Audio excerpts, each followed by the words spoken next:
कृष्णा माता जी దండవత్ ప్రణామ్. హరే కృష్ణ మాతాజీ అండ్ ప్రభుజీ దండవత్ ప్రణామ్. మనం మంగళాచరణ చేసుకొని స్టార్ట్ చేద్దాం. నేను స్క్రీన్ షేర్ చేస్తాను. స్క్రీన్ కనిపిస్తుందా? కనిపిస్తుంది మాతాజీ. ఓకే. మంగళాచరణ ఎవరు చేస్తారో వాళ్ళు హ్యాండ్ రైజ్ చేయండి. నేను వాళ్ళని అన్మ్యూట్ చేస్తాను. ఎవరైనా కొత్త వాళ్ళు ఇంతకుముందు చేయని వాళ్ళు చేయొచ్చు. ఇందిరా మాతాజీ హరే ఇందిరా మాతాజీ చేయండి. కృష్ణ మాతాజీ. ఓం అజ్ఞానతిమిరాంధస్య జ్ఞానాంజనశలాకయ చక్షురున్మిలితం తస్మై శ్రీగురవే నమః. శ్రీచైతన్యమనోభీష్టం స్థాపితం येन భూతలే స్వయం రూపः కదా మహ్యం దదాతి స్వపదాంతికం. వందేహం శ్రీగురో శ్రీయుతాపదకమలం శ్రీగురూన్ వైష్ణవాంస శ్రీరూపం సాగ్రజాతం సహగణా రఘునాథాన్వితం తం సజీవం సాద్వైతం సావధూతం పరిజనా సహితం కృష్ణ చైతన్య దేవం శ్రీరాధా కృష్ణ పాదాన్ సహగణ లలిత శ్రీ విశాఖాన్వితాంస మాతాజీ రోల్జీ. हे कृष्णा करुणा सिंधो दीनबंधो जगत्पते गोपेश गोपिका कांत राधा कांत नमोस्तुते. तप्त कांचन गौरांगी राधे बृंदावनेश्वरी वृषभानुसुते देवी प्रणमामि हरिप्रिये. नमो विष्णुपादाय कृष्णप्रेष्ठाय भूतले श्रीमते भक्तिवेदांत स्वामिन्निति नामिने. नमस्ते सरस्वते देवी गौरवाणी प्रचारिणे निर्विशेष शून्यवादी पाश्चात्य देशतारिणे. वाञ्छाकल्पतरुभ्यश्च कृपा सिन्धुभ्य एव च पतितानां पावनेभ्यो वैष्णवेभ्यो नमो नमः. श्रीकृष्ण चैतन्य प्रभु नित्यानन्द श्री अद्वैत गदाधर श्रीवासादि गौरभक्तवृन्द. हरे कृष्णा कृष्णा कृष्णा हरे हरे हरे राम राम राम हरे हरे. जय जय श्री चैतन्य जय नित्यानंद जय अद्वैत चंद्र जय गौर भक्त वृंद. जय जय श्री चैतन्य जय नित्यानंद जय अद्वैत चंद्र जय गौर भक्त वृंद. जय जय श्री चैतन्य जय नित्यानंद जय अद्वैत चंद्र जय गौर भक्त वृंद. ओम नमो भगवते वासुदेवाय. ओम नमो भगवते ओम वासुदेवाय। भगवते ओम वासुदेवाय. ओम नमो भगवते वासुदेवाय. मूकं करोति वाचालं पंगुं लंघयते गिरिं यत्कृपातमहं वन्दे श्रीगुरुं दीनतारणं परमानन्दमाधवं श्रीचैतन्य ईश्वरं. థ్యాంక్ యూ మాతాజీ. Hare Krishna. Thank you so much మాతాజీ. హరే కృష్ణ. అయితే మనం ఈరోజు వాళ్ళ మాట్లాడుకోపోయే టాపిక్ పాడారు మాతాజీ. ఏంటి మాతాజీ? చాలా బాగుంది మాతాజీది, చాలా బాగా చక్కగా పాడారు. అవును. పాడారు. హరే కృష్ణ. హరే కృష్ణ. అయితే ఈరోజు మనం మాట్లాడుకోబోయే టాపిక్ భక్తుల సాంగత్యం విలువ ఏంటి అనేది. అయితే మనం దీన్ని భాగవతంలో ఒక స్టోరీ చదువుకొని దాన్ని అర్థం చేసుకోవడానికి ట్రై చేద్దాము. అయితే మనకి భాగవతంలో ప్రచేతాస్ గురించి చెప్తారనమాట. ప్రచేతాస్ అని ఎవరైనా విన్నారా? ఏంటి మాతాజీ? ప్రచేతాస్ అని ఒక ఉంటారనమాట. ప్రచేతాస్ అని ఒక రాజకుమారులు అనమాట. విన్నారా ఎవరైనా? వినలేదా? ఓకే. అయితే మనం దాని గురించి ఈరోజు చర్చించుకున్నాం. అయితే మైత్రేయ మహర్షి అని ఒక ఆయన ఉంటారనమాట. ఆయన శ్రీమద్ భాగవతంలో 4వ స్కందంలో ఒక గొప్ప రాజు ఉంటారనమాట. ప్రాచీన బర్హి అని ఒక రాజు ఉంటారు. ఆయన గురించి చెప్తారనమాట. ఒక కథ చెప్తారు. ఆ కథ మనం తెలుసుకుందాం ఈరోజు. అయితే ప్రాచీన బర్హికి 10 మంది కుమారులు ఉండేవాళ్ళంటండి. వాళ్ళందరినీ కలిపి ప్రచేతాస్ అంటారంట. ఈ 10 మంది ప్రాచీన బర్హి కొడుకుల్ని ప్రచేతాస్ అంటారు. అయితే ప్రాచీన బర్హి తన 10 మంది యువరాజులు, వాళ్ళంతా యువరాజులు అనమాట. వాళ్ళకి మానసిక బలాన్ని, శారీరక బలాన్ని పెంపొందించడానికి, ఇంకా ఇంద్రియాలు నిగ్రహణ తెలుసుకోవడానికి, మనస్సుని నియంత్రించుకోవడానికి అరణ్యంలోకి వెళ్ళి తపస్సు చేయమని పంపిస్తారనమాట 10 మందిని ఒకేసారి. సో ఎందుకంటే ఈ 10 మంది రాజకుమారులు అరణ్యానికి వెళ్ళి ధ్యానం, పూజలు, తపస్సులు చేసి ఇంకా సాధారణ జీవితాన్ని, అంటే వాళ్ళకి రాజభవనంలో విలాసాలు అలవాటైపోయి ఉంటాయి కదా. సో అందుకని వాళ్ళు సాధారణ జీవితాన్ని గడపాలని వాళ్ళకి అక్కడ మంచాలు కానీ లేకపోతే సేవకులు కానీ ఏముండరు. వాళ్ళ భోజనం వాళ్ళే తయారు చేసుకోవాలి, వాళ్ళే అక్కడ ఏది దొరికితే అది తినాలి, ఎక్కడ అంటే అక్కడ పడుకోవాలి. ఇంకా భగవంతుడితో ఆ, వాళ్ళు ఆ అనుబంధాన్ని పెంచుకోవాలి. పూజలు, తపస్సులు అవన్నీ చేయాలి. అలాంటివన్నీ చేయాలని చెప్తారనమాట. అయితే మిగతా సహజమైన మానవులు, రాజకుమారులు కాకుండా ఉండే వాళ్ళు ఎలాంటి జీవిత కష్టాలు అనుభవిస్తారు అనేది కూడా వాళ్ళకి అవగాహన చేయాలని ఆయన ఉద్దేశం అన్నమాట. సో ఇంకా వాళ్ళు ఉన్న సమయంలో ఎక్కువ సమయాన్ని భగవంతుడు అంటే శ్రీ వాసుదేవుణ్ణి పూజించడం కోసం కేటాయించాలని కూడా ఆయన చెప్తారనమాట. సో ఈ తపస్సుల ద్వారా ఆయనతో ఇంకా మరింత అనుబంధం ఏర్పడుతుంది. ఆ అనుబంధాన్ని అభివృద్ధి చేయాలని ఆయన ఆ ఉద్దేశంతో చెప్తారనమాట. ఇది ఒక విధంగా చూస్తే వాళ్ళు రేపొద్దున రాజులైనా, వాళ్ళు పెళ్ళిళ్ళై భర్తలైనా, పాలకులైనా వాళ్ళకి పెద్ద బాధ్యతలు వస్తాయి కదా. ఆ బాధ్యతలన్నీ తీసుకోవడానికి వాళ్ళు సన్నద్ధం అవుతారు. భగవంతుడితో అనుబంధం ఉంటే వాళ్ళన్నీ కరెక్ట్గా చేస్తారు అని ఆయన అలా చేస్తారనమాట. సో ఇంకా వాళ్ళు అలా భగవంతుడితో అనుబంధం పెంచుకోవడం వల్ల, ఈ తపస్సులు, ఈ పూజలు చేయడం వల్ల వాళ్ళకి హృదయం శుద్ధీకరణ కూడా అవుతుంది. ఇంకా పరిపక్వత కూడా వస్తుంది. వాళ్ళకి జీవితం అంటే ఏంటనేది అర్థమవుతుంది అనేది ఆయన ఉద్దేశం.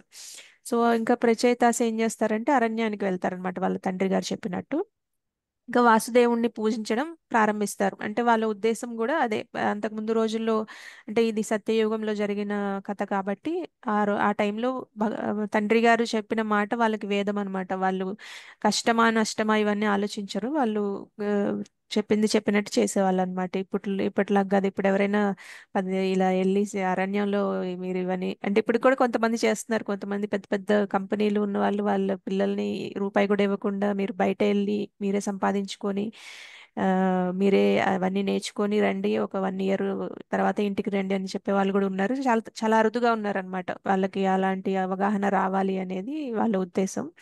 అలానే మన ప్రాచీన బర్హి కూడా అలానే చేశారనమాట. సో అయితే వాళ్ళంతా ప్రిపేర్ చేసుకుంటా ఉంటారు, అన్ని రెడీ చేసుకుంటారు. ఇక మొత్తం అందరూ 10 మంది అరణ్యానికి వెళ్తారు. వెళ్ళి ఇక వాసుదేవుని పూజించడానికి అన్ని సన్నద్ధం చేసుకుంటూ ఉంటారన్నమాట. అయితే అకస్మాత్తుగా వారు పిలవకుండానే శివుడు వస్తారనమాట వాళ్ళ ముందుకి. మహాశివుడు ప్రత్యక్షం అవుతారు. ప్రత్యక్షమయ్యి, మహాశివుడు అంటే చాలా శక్తివంతమైన ఆయన కదా. సో వాళ్ళు పిలవకుండానే వచ్చారని వాళ్ళు ఆశ్చర్యపోతారు. ఆయన స్వయంగా వచ్చి వారిని వాసుదేవుని పూజించడంలో శిక్షణ ఇవ్వాలని అనుకుంటారంట. ఎందుకు అలా అనుకుంటారంటే, ఎవరైతే వాసుదేవుణ్ణి పూజించడానికి అంకితం అవుతారో వాళ్ళు ఆయనకి చాలా ప్రియమని ఆయనే చెప్తారంట. ప్రచేతాస్కి నేను ఎందుకు వచ్చానంటే, నేను ఎవరైతే భగవంతుణ్ణి, వాసుదేవుణ్ణి పూజించడానికి వాళ్ళు అంకితం అవుతారో వాళ్ళు నాకు చాలా ప్రియమైన వాళ్ళని ఆయన నోటితో ఆయనే చెప్తారంట. ఇంకా ఆయన వారికి రుద్రగీత అనే పాటని నేర్పిస్తారనమాట. అంటే ఆ ప్రార్థన నేర్పిస్తారనమాట. భగవద్గీత అంటే భగవంతుడు అంటే కృష్ణుడు చెప్పిన గీత. రుద్రగీత అంటే శివుడు చెప్పిన గీత అన్నమాట. రుద్రగీతలో ఏముంటుందంటే వాసుదేవుని రూపాలు, గుణాలు, భక్తి మార్గాన్ని పొగిడే ఒక అద్భుతమైన ప్రార్థన అన్నమాట అది. సో అది రుద్రగీత అంటారు. దాన్ని ప్రచేతాస్కి శివుడు దగ్గరుండి చక్కగా నేర్పిస్తారనమాట. నేర్పించిన తర్వాత ఆయన మళ్ళా కైలాసానికి వెళ్ళిపోతారు. ఇంకా వీళ్ళు ఆయన దగ్గర నుంచి నేర్చుకున్న రుద్రగీతని నీటిలో ప్రవేశించి ఆ రుద్రగీతని పాడుతూ పూజలు చేస్తూ ఉంటారనమాట.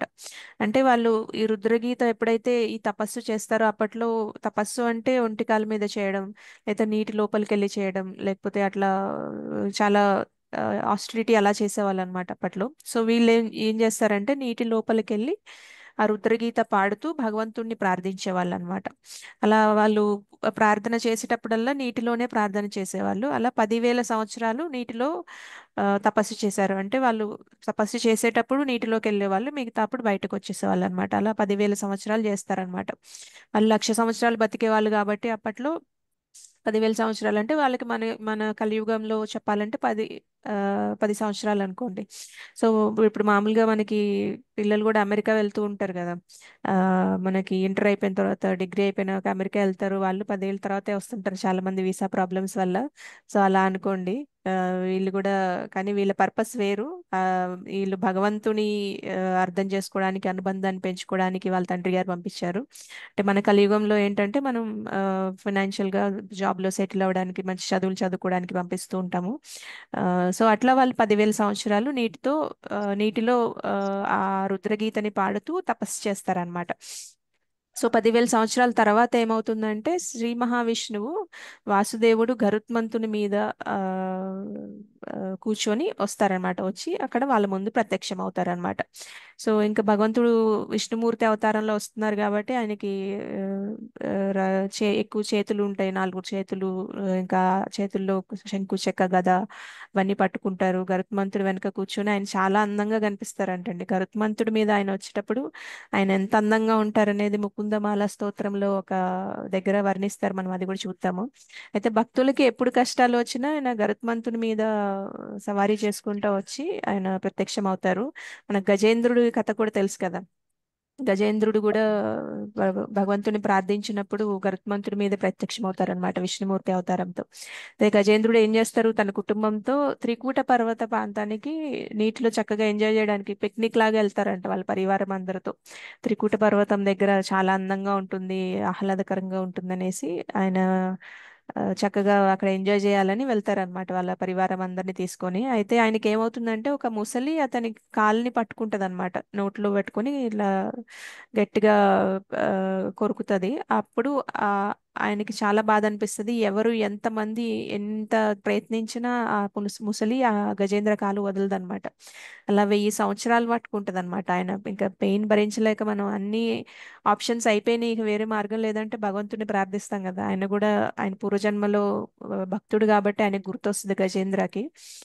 ఆయన ఆ జన్మలో ఏనుగైనప్పటికీ ఇక దేవుడు గుర్తొస్తాడనమాట. గుర్తొచ్చి అప్పుడు మహావిష్ణువుని ప్రార్థిస్తాడనమాట. ప్రార్థిస్తే అప్పుడు భగవంతుడు అప్పుడు కూడా గరుత్మంతుడి మీద వచ్చి ఆయనకి రక్షణ అనేది ఇస్తారనమాట. అయితే మనం ఈ శ్లోకం ఒకటి నేను షేర్ చేస్తాను. ఆ, ఆయన ఎలా ఉంటారు అని చెప్తుందన్నమాట ఈ శ్లోకం. గరుత్మంతుడి మీద వచ్చినప్పుడు కనిపిస్తుందా స్క్రీన్? కనిపిస్తుంది మాతాజీ. ఓకే, ఇది మనం ఒకసారి రిసైట్ చేసుకొని ఆ, దీని అర్థం చూద్దాము. అయితే గరుత్మంతుడి మీద వచ్చినప్పుడు శ్రీ మహావిష్ణువు ఎంత అందంగా ఉంటారని చెప్పడానికి ఈ ముకుందమాల స్తోత్రంలో చెప్పారు. నేను చెప్తాను, మీరు నా తర్వాత రిపీట్ చేయండి. భక్తాపాయ భుజాంగ గారుడమణి భక్తాపాయ భుజంగరుడ మణి త్రైలోక్య రక్షామణి రైలో రక్షామి గోపీలోచన చాతకాంబుదమణి గోపీలోచన చాతకాంబుదమణి సౌందర్యముద్రామణి సౌందర్య ముద్రామణి యః కాంతామణి రుక్మిణి కాంతామణి రుక్మిణి గణకుచ ద్వంద్వైకభూషామణి కనకుజ ద్వంద్వైక భూషామణి శ్రేయో దేవశిఖామణి దిశతు నో శ్రేయో దేవశిఖ శిఖామణి దిశతును గోపాలచూడామణి. బాల గోపాల చూడామణి. మళ్ళీ ఇంకొకసారి రిసైట్ చేద్దాము. భక్తాపాయ భుజాంగ గారుడమణి భక్తాపాయ భుజంగ గరుడమణి త్రైలోక్య రక్షామణి రక్షామణి గోపీలోచన చాతకాంబుదమణి గోపిలో గోపీలోచన సాంతకాంబుదమణి సౌందర్యముద్రామణి సౌందర్య సౌందర్యముద్రామణి యః కాంతామణి రుక్మిణి కాంతామణి కాంతామణి రుక్మిణి రుక్మిణి గణకుచ ద్వంద్వైకభూషామణి కనకుజ ద్వంద్వైక భూషామణి భూషామణి శ్రేయో దేవశిఖామణి దిశతు నో శ్రేయో దేశకామని జగతిలో గోపాల చూడామణి. గోపాల గోపాల చూడామణి. ఎవరైనా ఒకళ్ళు రిసైడ్ చేయండి, హ్యాండ్ రైజ్ చేయండి. వాళ్ళు మాతాజీ నేను ఒకళ్ళు చదువుతాను. ఉమ్, చదువు హరే కృష్ణ, హరే కృష్ణ మాతాజీ. చదవండి చందన మాతాజీ. భక్తాపాయ భుజంగ గరుడమణి త్రైలోక్య రక్షామణి గోపీలోచన చాతకాంబుదమణి సౌందర్య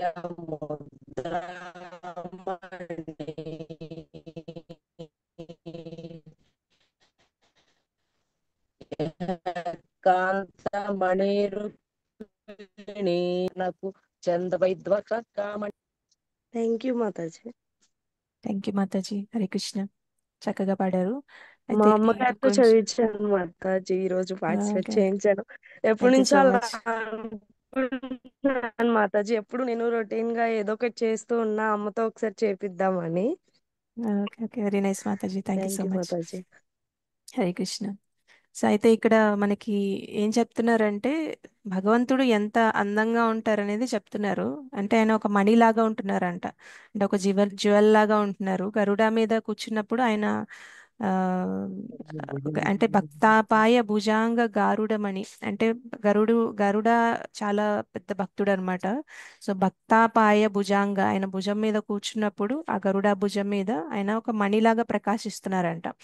ఇంకా త్రైలోక్య రక్షామణి, ఆ మణి ఎలాంటి మణి అంటే త్రిలోకాలను రక్షించే మణి అన్నమాట. మామూలు మణి కాదు అది, త్రైలోక్య రక్షామణి. సో గోపీలోచన చాతకాంబుదమని, అంటే ఏంటంటే గోపీస్ ఉంటారు కదా, వాళ్ళని చాతక పక్షిలాగా వాళ్ళ కళ్ళని అట్రాక్ట్ చేస్తూ ఉంటారనమాట, ఆకర్షిస్తూ ఉంటారనమాట. అలాంటి మణి అని చెప్తున్నారు. సౌందర్య ముద్రామణి, అంటే సౌందర్యం ఎలా ఉంటుందో అని చెప్పే మణి, అంత అంత అందంగా ఉంటుంది ఆ మణి అని చెప్తున్నారనమాట. యహ కాంతామణి రుక్మిణి, అంటే మన ఆ, అందరూ భార్యల్లోకి రుక్మిణికి ప్రత్యేక స్థానం ఉంటుందన్నమాట, శ్రీకృష్ణుడి భార్యలందరిలోకి. సో ఆవిడ ఆ, ఎలా ఎలా ఉన్నారంటే యహ కాంతామణి రుక్మిణి గణకుచ ద్వంద్వైక భూషామణి, ఆమె మెడలో వేసుకున్న ఒక అందమైన ఆ, ఒక వజ్రంతో కూడిన ఒక గొలుసు వేసుకుంటే ఆమె మెడలో ఎంత అందంగా ఉంటుందో అలా అలా ఉన్నారని చెప్తున్నారనమాట భగవంతుడు. శ్రేయో దేవశిఖామణి దిశతునో గోపాల చూడామణి, అంటే ఇంకెలా ఉన్నారని చెప్తున్నారంటే ఆ మనకి భగవంతులు అందరూ కలిపి ఒక కిరీటం లాగా ఉంటే గనక దాంట్లో ఒక బాగా మెరిసే వజ్రం, సుప్రీం జ్యువెల్ గోపాల చూడామణి అంట, అలా ఉన్నారని చెప్తున్నారు. అంటే కిరీటంలో ఎన్ని మణులు ఉన్నా సరే గోపాలుడు చూడామణిలా ఉంటాడని చెప్తున్నారు అనమాట. సో అట్లా వర్ణిస్తున్నారు ముకుందమాల స్తోత్రంలో. గరుడ మీద వచ్చినప్పుడు భగవంతుడు అంత అందంగా ఉంటారనేది ఆ, దీని నుంచి మనం తెలుసుకోవచ్చు అనమాట. సో ఎవరైతే మాట్లాడట్లేదో వాళ్ళు మ్యూట్లోకి వెళ్ళండి, కొంచెం డిస్టర్బెన్స్ వస్తుంది. నేను ఒకసారి అందరిని మ్యూట్ చేస్తున్నాను. మీరు ఎవరు తర్వాత క్వశ్చన్స్ ఏమైనా ఉంటే మీరు అన్మ్యూట్ చేసుకోవచ్చు. సో అలా మనకి కనిపిస్తారనమాట. సో ప్రచేతాస్ దగ్గర ఆయన ప్రత్యక్షమైనప్పుడు మనకి భగవంతుడు గరుడ మీద వచ్చినప్పుడు అలా మనీలాగా ఉన్నారని కూడా చెప్తూ ఉంటారు. సో ఇంకా ప్రచేతాసు బాగా పూర్ణ విశ్వాసంతో ఇంకా స్నేహభావంతో కలిసి భగవంతుణ్ణి ప్రార్థించారనమాట, ఆ 10 మంది కలిసి. ఇంకా వాళ్ళ ప్రార్థనలకు ప్రతిస్పందిస్తూ విష్ణుమూర్తి ప్రత్యక్షమవుతారనమాట. సో ఆయన వారిని చూసిన వెంటనే ఇంకా వాళ్ళని పొగడటం స్టార్ట్ చేస్తారంట, భగవంతుడే వాళ్ళని పొగడటం స్టార్ట్ చేస్తారంట. ఏంటంటే మీరు 10,000 సంవత్సరాలు కలిసి ఉండి ఎలాంటి గొడవలు లేకుండా స్నేహపూర్వక సంబంధాన్ని కొనసాగించినందుకు నేను చాలా సంతోషిస్తున్నానని ప్రశంసిస్తారంట. ఇంకా ఎందుకంటే కలియుగంలో ఎవరైనా ఇద్దరు వ్యక్తులు కేవలం 2 నెలలు 2 వారాలు కలిసి ఉన్నా కూడా గొడవలు అవుతాయి కదా, అవుతాయా? మన ఫ్యామిలీలో కూడా మనం గొడవలు లేకుండా ఉండం కదా. అవుతాయి మాతాజీ, అది సహజంగా. సహజంగానే అవుతాయి. మనం పిల్లలతో గొడవ పడతాం, ఇంకా భార్యాభర్తలు గొడవ పడుతూ ఉంటారు, తల్లిదండ్రులతో గొడవ పడుతూ ఉంటాము. అందరితో గొడవ, ఏ చిన్న విభేదం లేకుండా కలిసి ఉండడం అనేది అసలు జరగదు ఎవరికి కూడా కలియుగంలో అయితే. కానీ ప్రచేతాస్ ఏం చేశారంటే 10,000 సంవత్సరాలు ఏ చిన్న విభేదం లేకుండా కలిసి ఉన్నారంట, ఒక్క చిన్న గొడవ కూడా లేకుండా కలిసి ఉన్నారంట. సో అది వాళ్ళ ప్రత్యేకత అన్నమాట. సో దానికోసమని భగవంతుడు ప్రశంసిస్తున్నారనమాట. మీ స్నేహం నాకు చాలా ఎంతో ప్రియంగా అనిపించింది అని భగవంతుడే వాళ్ళని ప్రశంసిస్తున్నారనమాట. ఇక్కడ మనం నేర్చుకోవాల్సిన పాఠం ఏంటంటే భక్తులతో మనం చాలా స్నేహపూర్వకంగా ఉండాలన్నమాట. భక్తులు కలిసి ఉంటే ప్రేమతో సహకారంతో భక్తిని ఆచరిస్తే కృష్ణుడికి చాలా అత్యంత ప్రీతిపాత్రులు అవుతారని కూడా ఇక్కడ మనం నేర్చుకోవచ్చు. అయితే జనరల్ గా కూడా మనం ఇప్పుడు మనకి ఇద్దరు ముగ్గురు పిల్లలు ఉన్నారనుకోండి, వాళ్ళందరూ కలిసిమెలిసి ఉంటే తల్లిదండ్రులకు ఆనందం అనిపిస్తుందా లేదా? అనిపిస్తుంది కదా. ఎస్ మాతాజీ. సో అట్లనే మనం అందరం కూడా భగవంతుడి బిడ్డలం కాబట్టి ఆయనకి మనందరం కలిసిమెలిసి ఉంటే ఆయనకి చాలా సంతోషం అనిపిస్తుంది అంట. అందుకని మనం భక్తులతోనే కాకపోయినా ఆ భక్తులతో కూడా అంటే భక్తి మార్గంలోకి ఇంకా రాని వాళ్ళతో కూడా మనం చాలా స్నేహంగా ఉండడం మంచిదన్నమాట. అంటే మనం ఒకవేళ మనకి ఆ టైంలో మనకి ఇష్టం లేకపోయినా సరే మనం ఇది గుర్తుంచుకోవచ్చు అనమాట. ఓకే, ఇప్పుడు నేను వీళ్ళతో స్నేహపూర్వకంగా ఉంటే భగవంతుడికి నచ్చుతుంది అనే విధంగా కూడా మనం స్టార్ట్ చేయొచ్చు. అలా మెల్లగా అలవాటు కూడా అవుతుంది. సో అందరితో స్నేహంగా ఉండడం అనేది మనం నేర్చుకోవాలన్నమాట. సో అయితే భగవంతుడు తన ఆనందాన్ని వ్యక్తం చేసిన తర్వాత ఇంకా ప్రచేతాస్ ఆయనతో మాట్లాడటం స్టార్ట్ చేస్తారనమాట. సో ఇంకా వారు భగవంతుడి ప్రార్థనలు ప్రార్థిస్తూ ఏమంటారంటే, మీరు చాలా దయగల వాళ్ళు, కరుణ గల వాళ్ళు, మీరు భక్తుల్ని అన్ని కష్టాల నుంచి విముక్తి కలిగిస్తారు అని ఇంకా అలా ప్రార్థన చేస్తూ ఉంటారనమాట. ఒక చిన్న ప్రార్థన ఉంటుంది వాళ్ళు చేసేది, మనం ఒకసారి చూద్దాం. అది నేను స్క్రీన్ షేర్ చేస్తాను.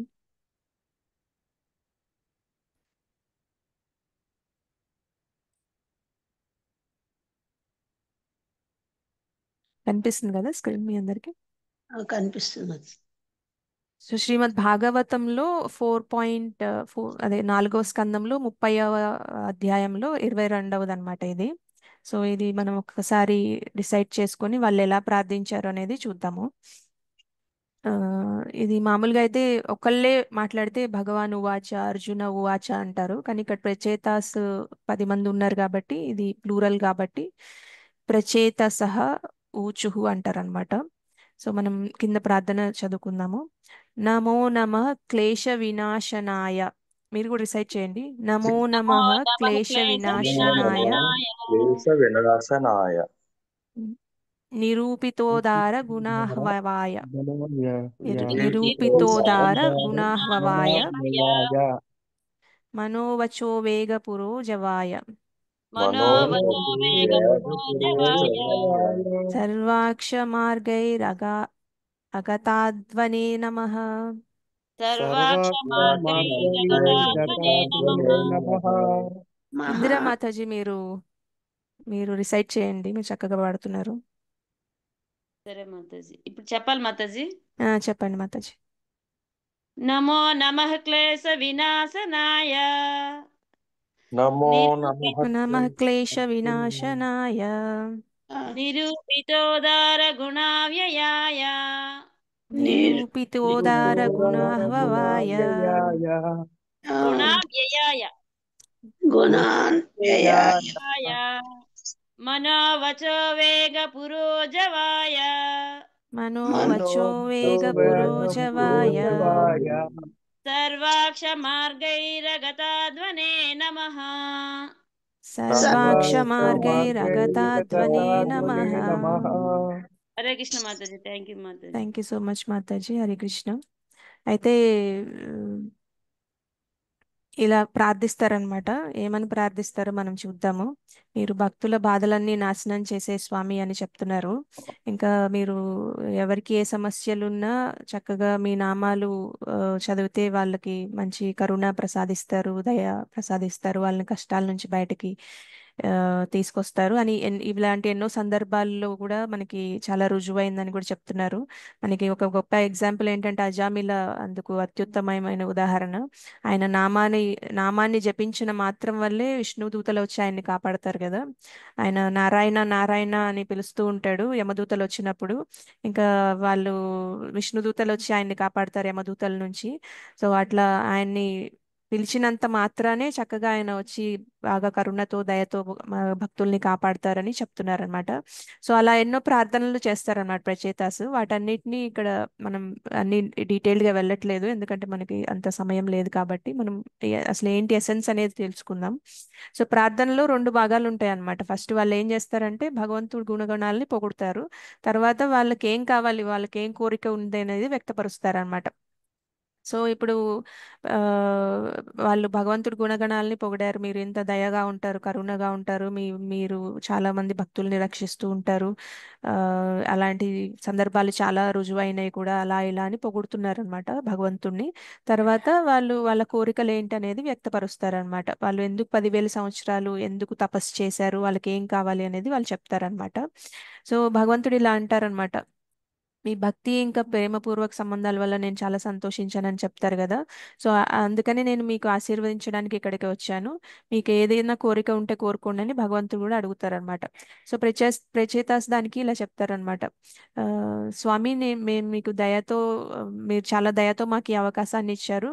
అయితే ఆ, మీరు చాలా, అంటే భగవంతుడిని అనంతుడు అంటారు కదా, అంటే మీరు అపరిమితమైన వారు. అంటే ఇప్పుడు మనకి ఎవరైనా ఒక రాజు వచ్చి ఏదైనా వరం కోరుకోమని అడిగితే మనం జనరల్ గా చిన్న చిన్న కోరికలు కోరం కదా. అంటే ఎవరైతే వరం ఇస్తున్నారో వాళ్ళు ఇచ్చే వాళ్ళని బట్టి కోరిక అనేది ఉంటుంది కదా.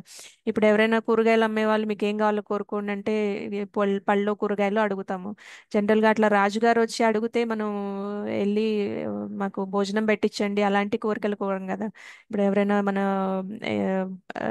పెన్సిల్ పెన్ను లేకపోతే కారు బంగ్లా అట్లాంటి అడిగితే భగవంతుడి ముందు అవన్నీ చిన్నవి అయిపోతాయి అన్నమాట. ఎందుకంటే గొప్ప వాళ్ళని అడిగేటప్పుడు గొప్పగానే కోరుకోవాలన్నమాట. అందుకని ప్రచేతాస్ ఇలా అంటున్నారన్నమాట, మీరు అనంతుడు, అంటే మీకు ముగింపు లేదు, మీ శక్తులు కూడా అంత అపరిమితమైనవి, వాటికి ముగింపు లేదు. అందుకని ఆయన అనంతుడు అని కూడా పిలుస్తారనమాట. అంటే మనకి అనంతుడని ఎలా పిలుస్తారనే దానికి కూడా ఒక ఇది ఉందన్నమాట. నాహి అనంత త్వద్విభూతినాం సో అనంత ఇది గీయసి అని అంటారంట. అంటే ఆయనకి అనంతమైన విభూతులు ఉంటాయి అన్నమాట, అనంతమైన ఆపులెన్సెస్ ఉంటాయి, ఆయనకి అనంతమైన శక్తులు ఉంటాయి కాబట్టి ఆయన అనంతుడు అంటారని చెప్తూ ఉంటారన్నమాట. సో ఇప్పుడు వారు అనంతమైన కోరిక కోరుకోవాలన్నమాట. ప్రభుజీ మీరు మాట్లాడకపోతే మ్యూట్లో ఉండండి. ఓకే, నేను మ్యూట్ చేశాను. అయితే వాళ్ళు ఇప్పుడు అనంతమైన వరం కోరుకోవాలి కదా. అయితే ఇప్పుడు వాళ్ళు రాజ్యం కావాలి, డబ్బు కావాలి, ఒక గ్రహం కావాలి, ఒక బ్రహ్మాండం కావాలి అనే శారీరక కోరికలన్నీ వ్యర్థమని వాళ్ళకి తెలుసు. ఎందుకంటే వాళ్ళు అనంతుణ్ణి అడుగుతున్నారు కాబట్టి, అనంతమైన కోరిక ఉండాలి కాబట్టి భౌతిక స్థాయిలో ఉండకూడదు అనమాట. భౌతిక స్థాయిలో ఏదైనా వరం ఆ, కోరుకుంటే మనం భగవంతుణ్ణి దగ్గర దాకా వెళ్ళాల్సిన అవసరం లేదు. మనం దేవీ దేవతలను కూడా అడగచ్చు అనమాట. కానీ కొన్నిసార్లు ఏంటంటే భౌతిక సేవలో పనికొచ్చే ఆ, వరాలు, అంటే కృష్ణ సేవలో పనికొచ్చే వరాలు భౌతికంగా ఉన్నా సరే అడగచ్చంట. కానీ మామూలుగా అయితే భౌతికమైన అడిగితే ఉపయోగం లేదు భగవంతుడి మీద, ఆయన అనంతమైన శక్తికి మీరు భౌతికమైన అడిగితే ఉపయోగం లేదని కూడా ప్రచేతాస్ మనకి చెప్తున్నారు ఇక్కడ. సో అయితే ఇప్పుడు ప్రచేతాస్ ఏ భౌతికమైన ఆస్తిలో కూడా అవసరం లేదు వాళ్ళకి, ఎందుకంటే వారి తండ్రి గారు మహారాజు. ఇంకా వారికి అవసరమైన అన్ని సదుపాయాలు, అన్ని వస్తువులు, అన్ని రాజ్యాలు వాళ్ళకి ఇంకా దేనికి కొదవలేదు కాబట్టి వాళ్ళు భౌతికమైన అడగడంలో కూడా అర్థం లేదనమాట. అందుకని వారి కోరిక పూర్తిగా ఆధ్యాత్మికమైనదై ఉండాలని వాళ్ళు అనుకున్నారంట. అయితే ఇంకా అంటున్నారనమాట, మీరు అపరిమితమైన వారు కాబట్టి మేము మీ నుండి అపరిమితమైన వరం కోరుకుంటాము అని వ్యక్తపరిచారంట ముందు. వారు అన్నారు తర్వాత ఇంకా అంటున్నారనమాట, పారిజాత అనన్య లభే, అంటే పారిజాత అనే ఒక ప్రత్యేక పుష్పం ఉంటుందన్నమాట. అంటే పారిజాత పుష్పంలో తేనె అనేది అనంతంగా ఉంటుందంట, అంటే మిగతా పువ్వుల కన్నా ఎక్కువగా ఉంటుందన్నమాట. అంటే తేనెటీగ పారిజాత పువ్వు దగ్గరికి వచ్చినప్పుడు ఇంకా మిగతా ఈ, తేనె కోసం మిగతా పువ్వుల దగ్గరికి వెళ్ళాల్సిన అవసరం ఉండదన్నమాట. అందుకంటే అది సరిపోతుంది తేనెటీగకి, ఇంకే పుష్పాన్ని దగ్గరికి వెళ్ళాల్సిన అవసరం ఉండదు. సో వాళ్ళు అందుకని పారిజాత పుష్పంతో పోలుస్తున్నారనమాట భగవంతుణ్ణి. మీరు మాకు వరం ఇస్తున్నప్పుడు మేము ఇంకా వేరే ఎక్కడికి వెళ్ళాల్సిన అవసరం లేదు, మాకు కావాల్సిందంతా మీ దగ్గర దొరుకుతుంది అనే ఉద్దేశంతో ఆయన పారిజాత పుష్పంతో కూడా పోలుస్తారు ఆయన వాళ్ళు ప్రార్థించేటప్పుడు. తర్వాత కృష్ణ అంటారనమాట, సరే మీరు కోరుకునేది ఏంటి, ఇవన్నీ చెప్తున్నారు, అసలు ఏం కోరిక కోరుకుంటున్నారు చెప్పండి అని భగవంతుడు ఉత్సాహంతో అడుగుతారంట. ఇంతకీ మీరు ఏమి కోరుకోవాలనుకుంటున్నారు అది చెప్పండి అని అడుగుతారంట. అయితే మాకు మోక్షం కావాలని మేము కోరుకోవట్లేదు అంటారంట. భౌతిక వరాలు కోరుకోకపోతే వారు మోక్షం కోరుకుంటారని అనుకోవచ్చు కదా, కానీ వాళ్ళు భౌతిక వరాలు వద్దంటున్నారు, మోక్షం కావాలి అని కూడా కోరుకోవట్లేదు. మోక్షం అంటే జనన మరణ చక్రం నుంచి విముక్తి కలగడం అన్నమాట, భౌతిక బంధనాల నుంచి విముక్తి కలగడం. అలా కూడా మేము కోరుకోవట్లేదని చెప్తున్నారన్నమాట. కానీ ప్రచేతాలు ఏం కోరుకుంటున్నారు ఇంతకీ అనేది మనం తెలుసుకోవాలంటే ఇంకా వాళ్ళు ఏం చెప్పారో చూద్దాము. అయితే వాళ్ళు వాళ్ళు ఏమంటున్నారంటే మా కర్మల వల్ల మేము ఒక గ్రహం నుంచి మరో గ్రహానికి, ఒక జాతి నుంచి మరో జాతికి, ఒక శరీరం నుంచి ఇంకో శరీరానికి తిరగాల్సి వస్తే కూడా మాకు ఎలాంటి సమస్య లేదు, మేము మోక్షం కోరుకోవట్లేదు అని చెప్తున్నారు కదా. అయితే మాకు ఏ భౌతికమైన కోరికలు కూడా అవసరం లేదు, మాకు మోక్షం కూడా అవసరం లేదు, మాకు స్వర్గ లోకాలకి వెళ్ళి సుఖించాలని అలాంటి కోరిక కూడా లేదు, ఇవన్నీ చెప్తున్నారనమాట. మాకేమేమి వద్దు అని చెప్తున్నారు. ఇంకా విష్ణుమూర్తి అడుగుతారనమాట, ఇవన్నీ మీకు అవసరం లేదు కానీ మీరు ఏం కోరుకుంటున్నారు అదైతే చెప్పండి అని అంటారంట. అయితే వాళ్ళు ఇలా సమాధానం చెప్తారు, ఏమని అంటే మాకు జీవితాంతం నిజాయితీగా ఉన్న భక్తుల సంఘం కావాలని మాత్రమే కోరుకుంటున్నాం, శుద్ధ భక్తులు ఎక్కడైతే ఉంటారో వాళ్ళ సాంగత్యం కావాలని మేము కోరుకుంటున్నామని చెప్తారంట.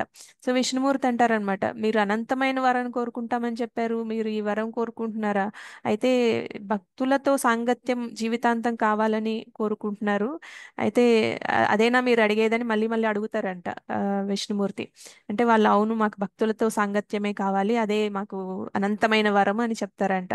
అయితే మీరు భక్తుల సాంగత్యమే మోక్షం కంటే ఇంకా అత్యుత్తమైనదని ఎందుకు భావిస్తున్నారు, దానికి కారణం చెప్పండి అని అడుగుతారంట.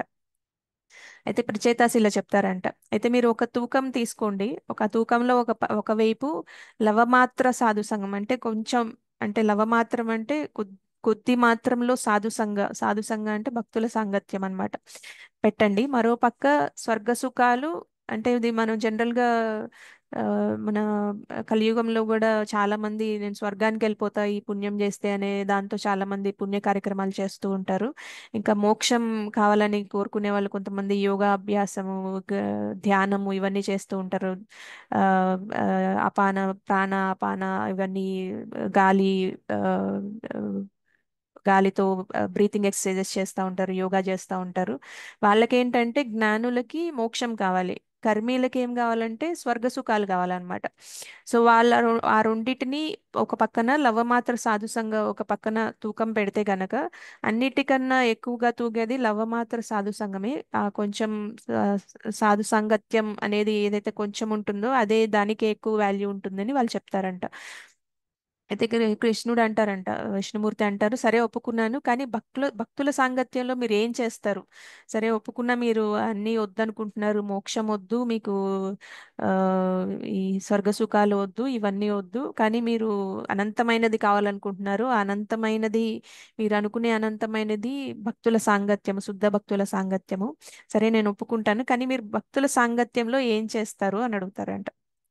అయితే భక్తుల సాంగత్యంలో ఏం చేస్తారని వాళ్ళు చెప్తున్నారంటే, భక్తుల సాంగత్యంలో మేము కృష్ణుడి గురించి వింటాము, శ్రవణం చేస్తాము, కృష్ణ కథ వింటాము, కృష్ణుడి నామ రూప గుణ లీలల గురించి వింటాము అని చెప్తారంట.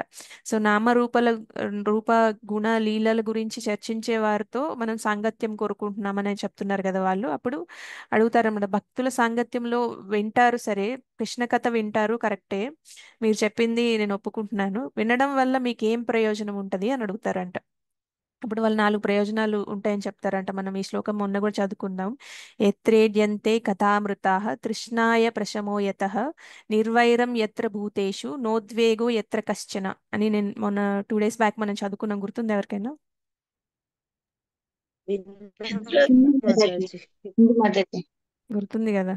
శ్లోక సో ఎక్కడ? అయితే ఏంటి మాతాజీ? ఈ శ్లోక ఎందులోది ఎక్కడ ఉంది? సో ఇది కూడా భాగవతంలోనే ఉంటుంది, ప్రచేతాస్ చెప్తారనమాట. ఇది ఆ, 4వ స్కందంలోనే ఉంటుంది. సో మనం 2 డేస్ బ్యాక్ కూడా మనం ఇది రిసైట్ కూడా చేసుకున్నాము. అంటే మనం దీనివల్ల ఏంటి కృష్ణ కథ ఎక్కడ జరిగితే అక్కడ ఏం జరుగుతుంది అనేది చెప్పుకున్నాం కదా. సో దాంట్లో వాళ్ళు ఇది చెప్తున్నారు అనమాట, మాకు 4 ప్రయోజనాలు ఉంటాయి దీనివల్ల, ఏంటి లాభం మీకు అని అడుగుతున్నారు కదా విష్ణుమూర్తి. అయితే వాళ్ళు చెప్తున్నారు అనమాట, మాకు ఆ, ఈ భౌతికమైన పరమైన కోరికలన్నీ ఉండవు. ఫస్ట్ ఒకటి, కృష్ణ కథ వినడం వల్ల భౌతికపరమైన కోరికలు ఏమీ ఉండవు. అండ్ ఈ ఇది ఉంటది కదా, జెలసీ ఎన్వి, అసూయ ద్వేషం ఇవన్నీ నాశనం అయిపోతాయి కృష్ణ కథ వినడం వల్ల. ఇంకా ఆందోళన భయం ఇవన్నీ పోతాయి కృష్ణ కథ వినడం వల్ల.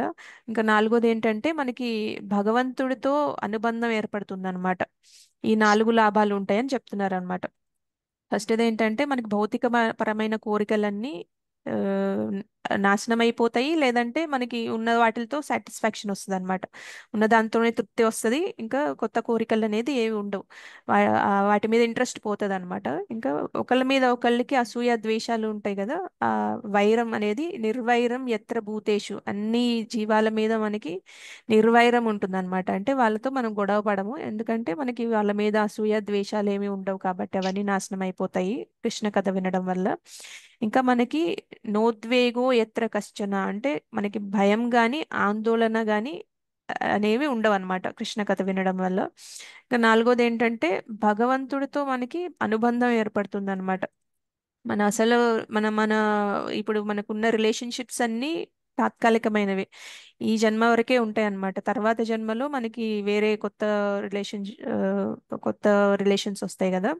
సో కానీ మనం ఏమనుకుంటాం, ఇవే శాశ్వతమైనవి మనకి, ఈ అమ్మాయి కావాలి, ఈ నాన్నే కావాలి, ఈ తమ్ముడే కావాలి, ఇలాంటివి మనం అనుకుంటూ ఉంటాం. కానీ ఇవన్నీ తాత్కాలికమైనవి అనమాట.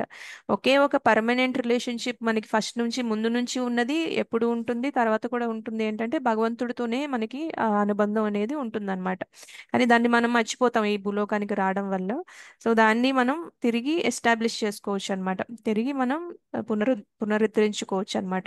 సో ఈ 4 లాభాలు ఉంటాయి అనేది వాళ్ళు చెప్తున్నారు అనమాట. సో మనం దేవుడి గురించి ఎంత ఎక్కువ వింటే ఈ 4 విషయాలు అంత ఎక్కువ జరుగుతాయి అన్నమాట. అందుకనే వాళ్ళు భగవద్భక్తుల సాంగత్యంలో భగవంతుడి గురించి వినడం వల్ల, హరికథ ఆ, చర్చించుకోవడం వల్ల ఇవన్నీ లాభాలు ఉంటాయి కాబట్టి మాకు మిగతావేమీ వద్దు, మాకు భక్తుల సాంగత్యం కావాలని అడుగుతారనమాట. అది భక్తుల సాంగత్యం యొక్క విలువ ఏంటనేది మనం దీని ద్వారా తెలుసుకోవచ్చు. ఇంకా తర్వాత దేవుడు అక్కడికి వచ్చి, ఎందుకంటే మనకి భక్తులు సాంగత్యంలో హరికథ వినేటప్పుడు ఏం జరుగుతుందని చెప్పుకున్నాం, మనం మొన్న కూడా చెప్పుకున్నాం కదా. భగవంతుడే అక్కడికి వచ్చి తిష్టేసుకొని కూర్చుంటాడని చెప్పుకున్నాం కదా. అయితే యమరాజు అవును. కూడా వచ్చి అక్కడికి వచ్చి కూర్చుంటారంట. యమరాజు కూడా అక్కడికి వచ్చి హరికథ వింటూ ఉంటారంట. యమరాజు అక్కడ ఉన్నప్పుడు మనకి మరణం వచ్చినప్పుడు యమరాజు హరికథలో ఉంటారు కాబట్టి యమదూతల్ని పంపించారంట. విష్ణుదూతలు వచ్చి మనం అంటే చనిపోరా అని కాదు, భక్తులు కూడా చనిపోతారు, ఈ దేహం వదిలేస్తారు. కానీ వాళ్ళు దేహం వదిలేసినప్పుడు వైకుంఠానికి వెళ్తారు, యమలోకానికి వెళ్ళరు అనమాట. నరకానికి వెళ్ళకుండా వైకుంఠానికి భగవంతుడి దగ్గరికి వెళ్ళిపోతారు అనేది అర్థం అనమాట ఇక్కడ. సో మనం తెలుసుకోవాల్సిందంటే కృష్ణ కథ ఉన్న వెంటనే ఆ, భక్తుల కృష్ణుడు భక్తుల హృదయాల్లోకి వచ్చి కూర్చుంటాడు. భక్తుని హృదయాల్లో ఉండడానికి ఇష్టపడతారనమాట. భక్తుల హృదయాలు ఎలా ఉంటాయంటే, మన మన హృదయం కూడా ఒక గదిలాగా అనుకుంటే, ఆ గోడలు సిమెంట్తో ఇటుకలతో ఉండవంట, ప్రేమతో ఉంటాయి అన్నమాట. మనం ఎందుకంటే కృష్ణుడి కథ ప్రేమతో వింటాం కాబట్టి మన హృదయం అంతా ప్రేమతో నిండిపోతుంది. అలాంటి ప్రేమ ఉన్న హృదయంలోకి భగవంతుడు శాశ్వతంగా ఉండాలని కోరుకుంటారంట. అందుకని ఆయనకి ఆ, ఎక్కడైతే హరికథ జరుగుతుందో అక్కడికి వచ్చి తిష్టేసుకొని కూర్చుంటానని కూడా చెప్తారనమాట. హరికథ వింటే ఆ, మనకి అన్ని లాభాలు ఉన్నాయంటే ఇవన్నీతో పాటు భగవంతుడు మన హృదయంలో కూర్చునే హృదయంలో వచ్చి కూర్చుంటారు. సో మనల్ని భగవద్ధామానికి తీసుకువెళ్తారు అనేది మనం తెలుసుకోవచ్చు ఈ కథ నుంచి. సో ప్రచేతాస్కి ప్రచేతాస్ వల్ల మనం ఆ భక్తుల సాంగత్యం అంటే ఏంటి, దానివల్ల లాభాలు ఏంటి అనేది తెలుసుకున్నాము. సో మీకు ఏమైనా ప్రశ్నలు ఉంటే అడగండి. చాలా బాగా చెప్పారు మాతాజీ. థ్యాంక్ యూ మాతాజీ. హరి కృష్ణ. హరే కృష్ణ మాతాజీ, చక్కటి కథ చెప్పారు మాతాజీ. మేము ఎప్పుడు వినలేదు కూడా, అంటే భాగవతం అంతవరకు వెళ్ళాం, ఫస్ట్ కాంట వరకే. ప్రతి మాతాజీ కూడా అక్కడే స్టాప్ అయిపోయింది కానీ ఇంకెక్కడ పోలేదు. కానీ చాలా మంచి విషయాలు, అంటే ప్రొద్దున్నే మంచి మంచి విషయాలు, మాకు కొత్త కొత్త విషయాలు చెప్తున్నారు. ధన్యవాదాలు మాతాజీ. థ్యాంక్ యూ మాతాజీ. హరి కృష్ణ. హరే కృష్ణ మాతాజీ. హరి కృష్ణ మాతాజీ. మాతాజీ యాక్చువల్లీ నాకు నార్మల్ గా ఉండేదానికంటే టెంపుల్కి వెళ్ళి భక్తుల్లో ఉండటమే చాలా బాగా నచ్చుతుంది మాతాజీ. ఇలా ఈ రోజు ఈ స్టోరీ చెప్పేసరికల్లా నాకు ఇంకా బాగా కనెక్ట్ అయింది అనమాట. నిజమే, అక్కడ ఉంటే చాలా బాగుంటది, ఆ టైము అర్థం కాదు, ఆ ప్రసాదము అవన్నీ చాలా ఇంట్రెస్టింగ్ గా అనిపిస్తాయి మాతాజీ. అవును హరిబోల్ మాతాజీ, భక్తుల మాతాజీ, క్లాస్ చాలా సాంగత్యం. బాగుంది. మా ఫ్యామిలీ అందరు విన్నారు మాతాజీ ఈ రోజు మీ క్లాస్.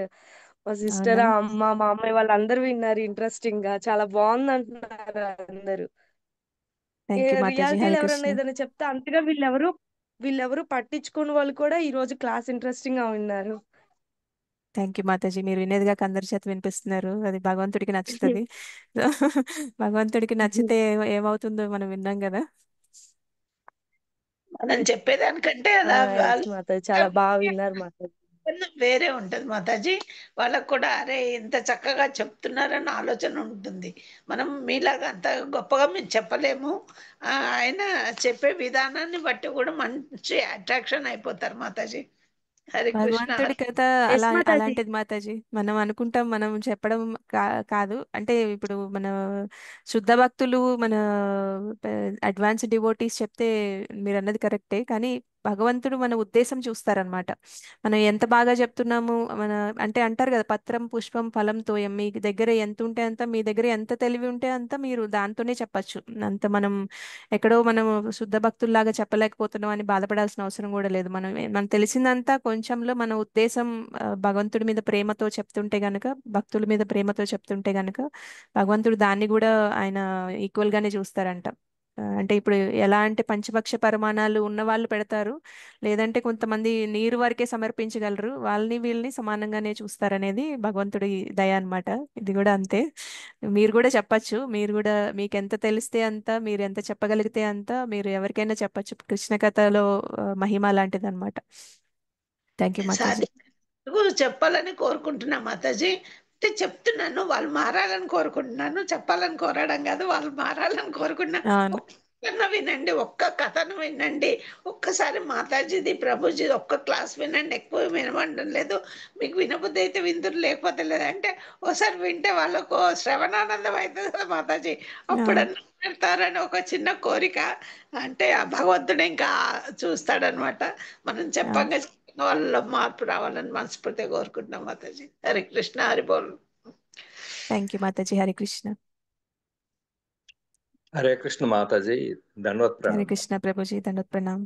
రోజు ఉదయం క్లాసులు చాలా బాగుంటున్నాయి మాతాజీ. రోజు కూడా కొత్తవి అన్ని చాలా ఇంట్రెస్టింగ్ గా ఉంటున్నాయి. చాలా బాగున్నాయి మాతాజీ. తర్వాత నాదో చిన్న అభిప్రాయం. చెప్పండి ప్రభు. రోజు ఉదయం మన జప సెషన్ అయిపోయిన తర్వాత ఒక అరగంట మనం భాగవతం స్టార్ట్ చేస్తే బాగుంటదేమో. అంటే ముందు చదివిన వాళ్ళకి రివిజన్ లా ఉంటుంది, మాలాంటి కొత్త వాళ్ళకి తెలుసుకునేటట్టు ఉంటుంది. అలాగా ఒక half an hour Bhagavatam class పెట్టుకుంటే బాగుంటదేమో అని నాకు అనిపించింది. అందుకు మీకు చెప్తున్నాను. మరి షూర్ అదే ప్రభు. అందరూ యాక్చువల్ గా మనం చెప్పుకునే స్టోరీలన్నీ భాగవతం ఇంట్రొడక్షనే. ఇంకా భాగవతం మీద బాగా ప్రేమ పెరగాలనే ఇట్లా కొంచెం కొంచెం. ఇప్పుడు ఎలా అయితే కృష్ణుడు చిన్న బాలుడిలాగా ఎందుకు వచ్చారు మనకి, నాతో ఉంటే ఎలా ఉంటుందని చూపించడానికి వచ్చారనమాట. అలానే భాగవతం వింటే ఎలా ఉంటుందని రుచి చూపించడానికే కొన్ని కొన్ని చెప్తున్నాను నేను కూడా. సో చాలా కాకపోతే మనకి ఒక ఆర్డర్ లో వెళ్ళాలి ప్రభుజీ. మనకి కొంచెం ఫస్ట్ కృష్ణ బుక్ చదువుకోవాలి. కృష్ణుడి ఏంటి అనేది, కృష్ణుడు ఎలా అవతరించారు, ఆయన లీలలు ఏమేం చేశారు, కృష్ణ బుక్ లో ఉంటాయి. తర్వాత మనం భగవద్గీత చదువుకోవాలి. భగవద్గీత చదువుకున్న తర్వాత భాగవతం చదవమని చెప్తారనమాట. అది ఆర్డర్. భగవద్గీతలో కృష్ణుడు ఏం చెప్పారో అది తెలుసుకొని మనం భాగవతం స్టార్ట్ చేసుకుంటే మనకి ఈజీగా అర్థమవుతుంది అనమాట. లేకపోతే ఇప్పుడు మనం భక్తులు కాకుండా భాగవతం వింటే గనక అంత మనకు అర్థమైనట్టు వాళ్ళకి అర్థం అవ్వకపోవచ్చు. అందుకనే ఈ ఆర్డర్లో వెళ్ళమని చెప్తారు. ఖచ్చితంగా మనం ఒక సిస్టమాటిక్ వేలో చెప్పుకుందామని గోవర్ధన్ ప్రభుజీ కూడా అన్నారు. మనం అది మెల్లగా స్టార్ట్ చేద్దాం. ఇవన్నీ ఏంటంటే ఏమేమి ఉంటాయి అని చెప్పడానికి మాత్రమే. సో మెల్లగా మనం ఒక సిస్టమాటిక్ స్టడీ భగవద్గీత చదువుకోవడం, భాగవతం చదువుకోవడం అలాంటివి చేద్దాం. థ్యాంక్ యూ ప్రభు. హరి కృష్ణ. హరే కృష్ణ అంటే మాతాజీ ఋషికేశ్ ప్రభుజీ క్లాసులు భగవద్గీత అవుతున్నాయి కదా మాతాజీ. అవునవును మాతాజీ. హరే కృష్ణ. అలాగేనే అది కొంచెం చూడండి మాతాజీ. ఇవి ఎన్ని గంటలకు అవుతున్నాయి మాతాజీ ఋషికేశ్? బాగా సాయంత్రం ఉన్నాయి ప్రభు. 7:30 అట్లా ఉంటది అనుకుంటా. 8 7, 8 8 o'clock. మాతాజీ. 8 to 8. 10:30 అలా అవుతుంది. 10:30 క్వశ్చన్స్ అవుతుంది. అన్ని అయిపోయేసరికి కదా. నిజంగా అంటే మన భగవద్గీత క్లాసులు అవుతున్నాయి ప్రెజెంట్, అవే వింటున్నాం మాతాజీ. అవును, రిషికేష్ ప్రభువే కదా మీరు వినేది. ఋషికేశ్ ప్రభుజీ 8 to అదే 9:30 10 కూడా ఆ, అవుతుంది మాతాజీ. రోజు అదే వింటున్నాం అదే మేము. అదే వీళ్ళు చెప్పేది కూడా అదే చెప్తున్నారు. అదే మిగతా భక్తులు కూడా అదే చెప్తున్నారు యాక్చువల్గా. సో అది మనకి భగవద్గీత అందరూ ఉన్నారో లేదో తెలియదు, చాలా మంది ఉన్నారు.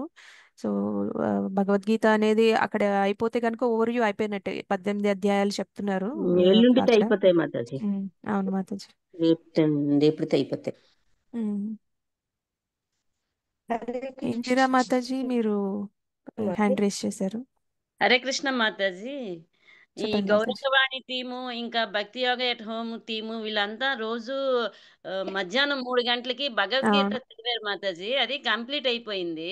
ఉమ్. డిసెంబర్ 31 కంప్లీట్ అయిపోయింది మాతాజీ. అంటే జనవరి 10న భాగవతం ప్రారంభిస్తామన్నారు నిఖిల్ ప్రభుజీ వాళ్ళు. ఇంకా స్టార్ట్ చేయలేదు. ఒకవేళ స్టార్ట్ చేస్తే అందులో యాడ్ అవ్వచ్చు వీళ్ళు కూడా. వీళ్ళకి లింక్ నేను నేను లింక్ షేర్ చేస్తాను మాతాజీ. అవును, కరెక్ట్ గా గుర్తు చేశారు. స్టార్ట్ ఒక అవ్వలేదు మాతాజీ. రీడింగ్ సెషన్ ఒకటి నడుస్తూ ఉంటుంది ప్రతిరోజు 3 గంటలకి. 3 to 3:30 అందులో నేను నేను లింక్ ఫాలో షేర్ అయ్యాను చేస్తాను మాతాజీ. దీంట్లో. మరి ఓకే షేర్ మాతాజీ, చేయండి మాతాజీ. అందులో షేర్ జాయిన్ చేస్తాను. థ్యాంక్ యూ మాతాజీ. హరే కృష్ణ. ధన్యవాద ప్రణామం. థ్యాంక్ యూ థ్యాంక్ యూ మాతాజీ. హరే మాతాజీ, కృష్ణ. మీరు కూడా చెప్పినందుకు మాకు. ప్రకాష్ ప్రభు. హరే కృష్ణ మాతాజీ, దండోత్సవం. హరే కృష్ణ ప్రభు, దండోత్ ప్రణామ్. మాతాజీ, ఇప్పుడు మీరు అన్నారు కదా, భాగవతం క్లాసెస్ అని అన్నారు కదా, ఈవినింగ్, అది కొద్దిగా లింక్ పెడతారా మాతాజీ? పెడతాను ప్రభు. అది ఇంకా ఎవరు? స్టార్ట్ అవ్వలేదు. నేను లింక్ అయితే షేర్ చేస్తాను. మీరు 3 o'clockకి ఏదో ఒకటి అయితే చదువుతారు బుక్. కాదు, అది కాదు, ఇది కాదు. రాత్రి 8 గంటలకని అన్నారు కదా, ఎవరో క్లాస్ చెప్తున్నారని, భాగవతం క్లాసెస్. భగవద్గీత ప్రభు, అది రిషికేష్ ప్రభు చెప్తున్నారు. భగవద్గీత క్లాసెస్ అయిపోతున్నాయి, ఇంకా 2 డేసే ఉన్నాయి. ఆ, భాగవతం అంటే అనే నాకు వినబడ్డది, అందుకనే అడుగుతున్నాను నాకు. కాదు భగవద్గీత ప్రభు అది. Okay Mataji. Okay Prabhu, Mataji thank you. Hare Krishna. 3 o'clock class నాకు కూడా ఇవ్వరా? నేను ఈ గ్రూప్ లో షేర్ చేస్తాను మాతాజీ ఆ లింక్. మీరు అందరూ జాయిన్ అవ్వచ్చు చక్కగా. బుక్ రీడింగ్ అనేది రోజు కొంచెంసేపు చేసుకుంటే చాలా బాగుంటుంది. అది ఇంకా స్టార్ట్ చేయలేదు మాతాజీ, అది బుక్ రీడింగ్ భాగవతం ఇంకా స్టార్ట్ చేయలేదు. చేయలేదు, అవును, చేస్తారు మెల్లగా. చేయలేదు. కానీ భాగవతం మీరు జాయిన్ అవ్వచ్చు. చేస్తామన్నారు. రీడింగ్ అయితే ఏదో ఒకటి జరుగుతుంది. భాగవతం స్టార్ట్ చేసినప్పుడు అక్కడి వాళ్ళు నుంచి కంటిన్యూ చేసుకోవచ్చు. ఇన్ఫార్మ్ చేస్తామన్నారు, మళ్ళీ జపా సెషన్ లో చేస్తామని అన్నారు. ఎప్పుడు స్టార్ట్ చేసేది అప్పుడు ఓకే చేస్తే బాగుంటుంది అట్లా. ఓకే ఓకే థ్యాంక్ యూ ప్రభు. హరే కృష్ణ మాతాజీ. హరే కృష్ణ మాతాజీ. మాతాజీ, ఇప్పుడు మీరు చెప్పిన స్టోరీస్ ఇప్పుడు ఇంట్లో వాళ్ళకి కానీ ఎవరికైనా ఫ్రెండ్స్ కి చెప్తూ ఉంటాం కదా, బాగా నచ్చిన స్టోరీస్ మనం షేర్ చేసుకుంటూ ఉంటాం కదా. అలా యాక్చువల్లీ ఇప్పుడు మన ఇస్కాన్ లో ఏంటంటే ఉన్నది ఉన్నట్టు చెప్తారు కదా. అలా మనం పక్క వాళ్ళకి షేర్ చేసేటప్పుడు చెప్పలేకపోతున్నాం మాతాజీ, ఎగ్జాక్ట్ గా చెప్పలేకపోతున్నాం. బట్ కాన్సెప్ట్ అర్థం అవుతుంది కదా మనకి. మాతాజీ స్టోరీ తీసుకున్నాం, బాగా అర్థమైంది, చెప్పలేం కదా. అలా ఏం ఉండదంటారా మాతాజీ? యాక్చువల్గా ఎసెన్స్ చెప్పడం మంచిదే, అంతవరకు చెప్పండి. మనం యాడ్ చేయాల్సిన అవసరం లేదు. కాకపోతే మీరు ఏం చేయాలంటే ఈ స్టోరీ మనం ఈ శ్లోక చదువుకున్నప్పుడు మళ్ళీ రివిజన్ చేసుకుంటే గుర్తుండిపోద్ది అనమాట. అయితే మనకి వేదా బేస్ అని ఒకటి ఆన్లైన్ ఉంటుంది. సో దాంట్లో మీకు అన్నీ ఫ్రీగా ఉంటాయి అన్నమాట. ఆన్లైన్లో మీకు భగవద్గీత, భాగవతం. ఆ, కాకపోతే మనం ఆన్లైన్ చదువుకునే కన్నా బుక్లో చదువుకోవడం చాలా మంచిది. కానీ బుక్ యాక్సెసిబిలిటీ లేని వాళ్ళు ఏం చేయాలంటే, ఇప్పుడు నేను రిఫరెన్సెస్ ఇచ్చాను కదా, భాగవతంలో ఏ శ్లోకం ఏంటి అనేది చెప్పాను కదా, దాన్ని మళ్ళీ మీరు ఒక్కసారి రివిజన్ చేసుకుంటే దాని కింద మనకి శ్రీల ప్రభుపాదుల వారు చాలా బాగా చక్కగా తాత్పర్యం అవన్నీ రాశారు. సో మీరు ఒకసారి ఇప్పుడు క్లాస్ అయిపోయిన తర్వాత ఒకసారి రివిజన్ చేసుకుంటే మీకు బాగా రిజిస్టర్ అవుతుంది మైండ్లో. అప్పుడు మీరు కరెక్ట్గా చెప్పగలుగుతారు అనమాట. సో దీనికి ఏంటంటే బాగా సాధన అనేది ఇంపార్టెంట్ అనమాట. మళ్ళీ మళ్ళీ చదువుకుంటా ఉండాలి. ఇప్పుడు ఎలా అయితే మనం ఎగ్జామ్స్ రాసేటప్పుడు ఒకసారి చదివితే సరిపోదు కదా, మళ్ళీ మళ్ళీ చదువుకుంటూ ఉంటాం కదా. స్లిప్ టెస్ట్లని, యూనిట్ టెస్ట్లని, పీపీ ఇది అన్ని, క్వార్టర్లీ టెస్ట్లని అన్నీ ఉంటాయి కదా. మళ్ళీ అవే చదివినయే రిపీట్ చేసుకుంటూ ఉంటాం కదా. భగవద్గీత, భాగవతం కూడా అలానే చేసుకోవాలన్నమాట. అంటే చదివిన ప్రతిసారి మనకి కొత్తగా అర్థమవుతుంది, కొత్త విషయాలు అర్థమవుతాయి, బాగా అనిపిస్తుంది. అవన్నీ డిఫరెన్స్ మీరే గమనిస్తారు. సో అందుకని విని వదిలేయకుండా దాన్ని మళ్ళీ ఒకసారి రివిజన్ చేసుకోండి. ఇప్పుడు నేను ఏదైతే భాగవతం శ్లోక చెప్పానో, ముకుందమాల స్తోత్రం ఒకటి చెప్పానో, అవన్నీ మీరు మళ్ళా మళ్ళా గుర్తు చేసుకుంటుంటే అవి మీకు బాగా అనిపిస్తాయి అన్నమాట. ఇది శ్రీమద్ భాగవతం 4వ క్యాంటోలో 30వ అధ్యాయంలో 22వ శ్లోకం మనం చదువుకున్నాం ఈరోజు. ఈ ప్రచేత సహ ఊచుహు అనేది మనం ఆ ప్రచేతస్ ఎలా ప్రార్థించారు అనేది మనం దాంట్లో ఉంటుంది. ఈ 4వ అధ్యాయంలో మీరు ఒకసారి మళ్ళీ చూసుకుంటే, నేను వేదాబేస్ లింక్ కూడా పెడతాను, మీరు దాంట్లో ఒకసారి చెక్ చేసుకోవచ్చు. దానివల్ల మీకు గుర్తుంటుంది, మీరు కరెక్ట్గా చెప్పగలుగుతారు అనమాట. ఓకే కరెక్టే ఓకే మాతాజీ, మనం మాతాజీ. వింటున్న కొద్ది ఒక్కొక్క కొత్త కొత్త విషయం తెలుస్తూ ఉంటది మాతాజీ. ఎన్నిసార్లు వింటే అంత కొత్త కొత్త విషయం మనకు తెలుస్తూ ఉంటది. అవును అది మాతాజీ, మాత్రం కరెక్ట్. అవును మాతాజీ. అండ్ మీరు ఇప్పుడు భగవద్గీత, భాగవతం విన్న సేమ్ శ్లోకాలు మీరు ఈ కంటిన్యూ చేస్తే భక్తి నెక్స్ట్ ఇయర్ మళ్ళా ఒక సంవత్సరం తర్వాత వినండి. మీకు ఎంత బాగా అనిపిస్తుంది అంటే మీకు ఆనందం ఇక మైండ్లో ఆ డిఫరెన్స్ క్లియర్గా తెలుస్తుంది అనమాట మీకు. అదేంటి మాకు అంతవరకే అర్థమైనప్పుడు ఇప్పుడు కరెక్ట్గా అర్థమైంది అని అనిపిస్తూ ఉంటుంది అనమాట. అలా ప్రతి సంవత్సరం మీరు చూసుకుంటూ ఉండండి. ప్రతి సంవత్సరం చాలా తేడా ఉంటుంది మీకు. భక్తి సాధన చేసే వాళ్ళకి మిగతా వాళ్ళకి డిఫరెన్స్ అది ఉంటుంది అనమాట. అర్థమయ్యే విధానము, దానిలో దాంట్లో ఆ సారం ఏంటి అనేది మనకి కరెక్ట్గా అర్థమవుతుంది అనమాట.